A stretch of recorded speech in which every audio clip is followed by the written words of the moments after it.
Hi, I'm Nikon Ambassador Andrew Hancock. Today we're in Indiana at the historic Hoosier Gymnasium to talk about the fundamentals of shooting sports. Just like in sports and photography, everything's built around fundamentals. You want to be familiar with your camera and its functions and what it can do. In this first segment, we're going to tackle shooting in low light and how to properly set up your camera, assess your backgrounds and your lighting situation so you can make the best picture possible and deliver a sharp, crisp image. We have two great athletes we're going to be working with today. And we're going to have them go through a variety of drills and play a little one-on-one and really put them into motion and show how easy it can be to properly freeze the action when you know how to set up your camera. When I walk into a gym, the first two things I'm looking for are backgrounds and lighting. And I'll use that information I gather to determine my shooting positions that'll give me the greatest variety and the best pictures.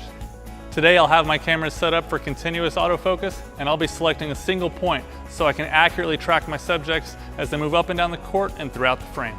And so I'm going to start off with the Nikon D4S and the Nikon AFS 24-70 f2.8 lens. You're going to be at least 500th of a second to properly freeze the action, and you're going to want to adjust your ISO accordingly. For me, I'm starting off at 5,000 ISO, which I'm really not worried about with this D4S. For my first shooting position, I selected a position in the corner. And this is my preference oftentimes for shooting sports, is to get as low to the ground as you possibly can. When shooting athletes, you want them to look powerful and heroic. And getting lower to the ground really elevates them in the frame and makes them look that much more powerful.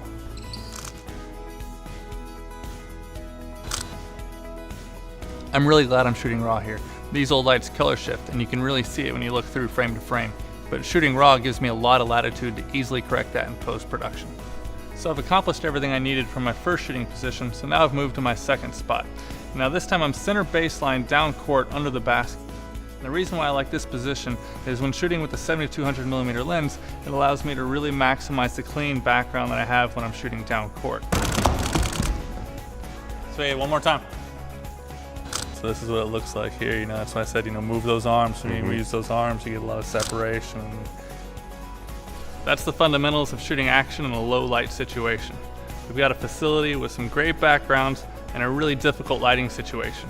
We came in, assessed what we had, made our lens and camera selections, found our shooting positions that gave us the greatest variety, and we made a lot of pictures.